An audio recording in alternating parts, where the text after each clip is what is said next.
I've had this over 60 years. I need some more bread with that. You need a little more shingle. I went overboard. Hi, folks. Come on and join me today on Kenny's Kitchen. I'm going to recreate some food from the 1950s and 60s from the Navy. Come on with me. Today we are making chips beef or SOS. Come on, Jenny. You got to help. Okay. Wow, that's pretty fancy, Amanda. Look at Jenny. Jenny's ready. She's ready. Okay. Wash your hands. Welcome to Kenny's Cooking Show. We're making chipped beef, known as SOS. SOS means shit on a shingle. And was this real popular in the Navy? Yes, it was. Real popular. 2 packages of beef. 3 tablespoons of butter. Thank you, Jenny. Flour. All right, there's some. Thank you, Jenny. Flour. We're going to need milk. Oh, yeah. Milk. Thank you, Jenny. Slice into strips. Wait a minute, I can do this. When I was younger, I used to love cooking. And I did. And bacon. I don't know which I liked better, the bacon or the cooking. I think I'd have to go with the bacon I liked. I guess I like the smell. I always, I love pastries and this and that and donuts. So I think it had something to do with the smell. Now I got this chipped beef here. And I'm making these into 1.5 inch strips. Hopefully they're 1.5 inch strips. Give or take. That is a sharp knife, Amanda. Yeah, watch your fingers. Oh, yeah, I will. It's probably a little more than 1.5 inches, but that's not bad. They don't have to be perfect. Okay, there's the cheap beef strips now. The what? The chipped beef. Whatever, the meat. The meat, yeah. Okay, what is that? Rocks? What is? Wait, this one? Yeah. It's called a roux. You make the roux. Why is it called that? You make the roux. A roux. The roux is like the white gravy. That's what it means. Oh. It's like the base for the gravy. Okay. So now we got to make the roux in a large... Not the rule. The roux. The roux. There you go. Now we got to make the roux. In a large bowl. Skillet. 3 tablespoons of butter. We need 3 tablespoons. Okay. Of flour. So first, you gotta light the gas stove. Oh, that's it. You gotta fold it on the light. Okay. Kenny's Kitchen gonna whisk the butter next, and the flour, and all right. Get that going. I think every man should have learned how to cook, regardless of age. I have cooked like mashed potatoes, meatloaf, pork chops. I used to make pork chops with the mushroom soup. I'd cook them in the crock pot first with mushroom soup. I'd probably cook them for a good 8 hours. Get them just so the meat falls right after the bone. And then add that to the mashed potatoes or rice and meatloaf. I made a meatloaf. Oh, yeah. Which is easy. Okay, I'm going to put in 3 tablespoons of flour.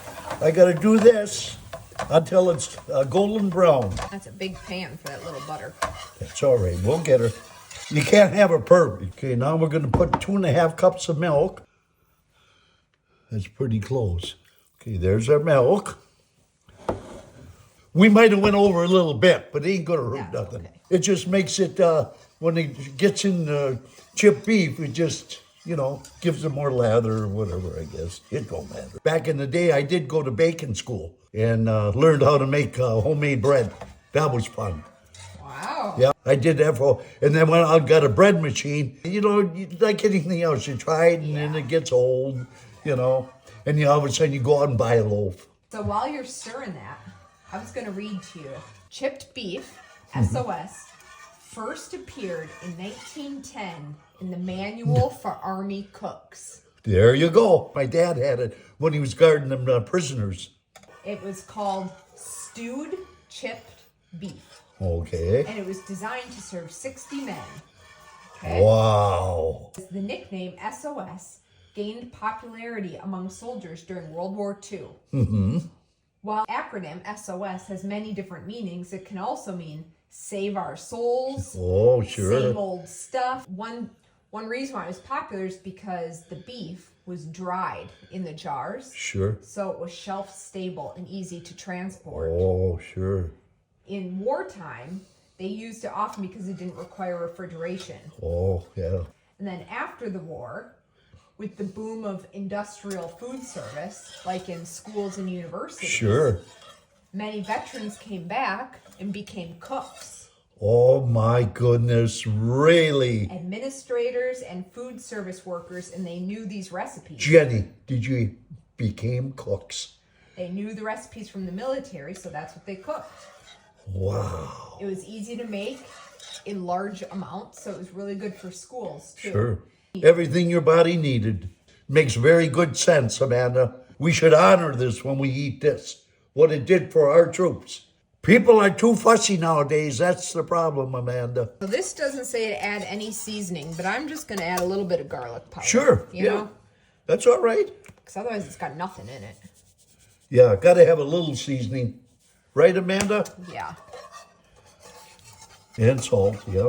And pepper, a tad, and thick now. We can start doing a lot of cooking at Kenny's Kitchen, Joe. I don't want to be here all day doing this because I got the stove on. That's okay. You smell it, Jenny? Jenny says she can smell it. Yeah. Oh, yeah. Get it all covered in there. Look at that. I smell it, Amanda. Crust I never use.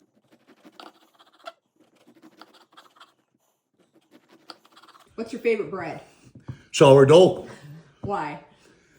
My doctor says, but I don't care what the doctors say. I'll probably say, but anyway, it's good for you. Sourdough is better for your whole system, your stomach, everything. Everybody says that. All right, then I say it too. Thank you, Amanda. And it smells so good. Okay, I can put these in the toaster. In the toaster they go. Perfect.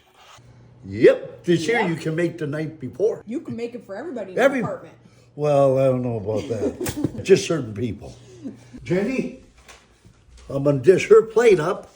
Jenny, it's going to taste good. Oh. Okay, Kenny's Kitchen. Here we go. There's the SOS. And here's the toast. And now we can serve. Ho, ho.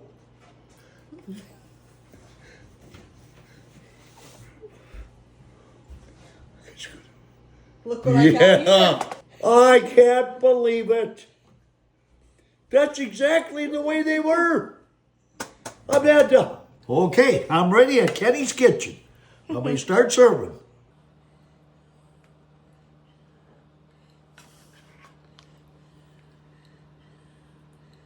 There's one, Jenny.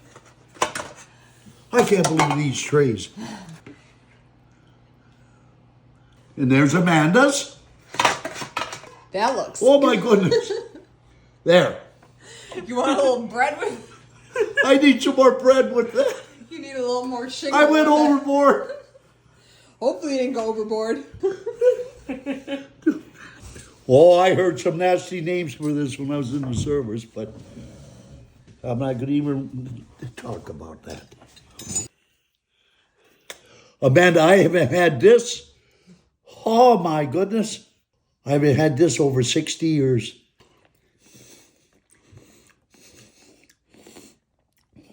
Just like being in the service. Yep, it's good.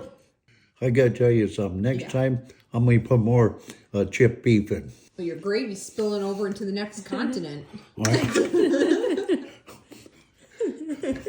It's very filling. When the cooks are cooking on the ship, you know, they don't throw stuff away. Mm-hmm. So I can remember several times where this gravy they put over the mashed potatoes and potatoes. How in the world?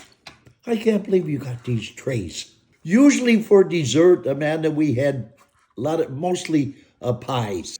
Last night, I had some. What'd you have? I had some donuts stashed, and I put them by my bed, and I ate them. 4 of them. At what time? At what time I eat them? Yeah. About 1:30. Jenny says the food is really good. I look forward to more of Kenny's Kitchen. Okay, folks, over and out. Till the next time.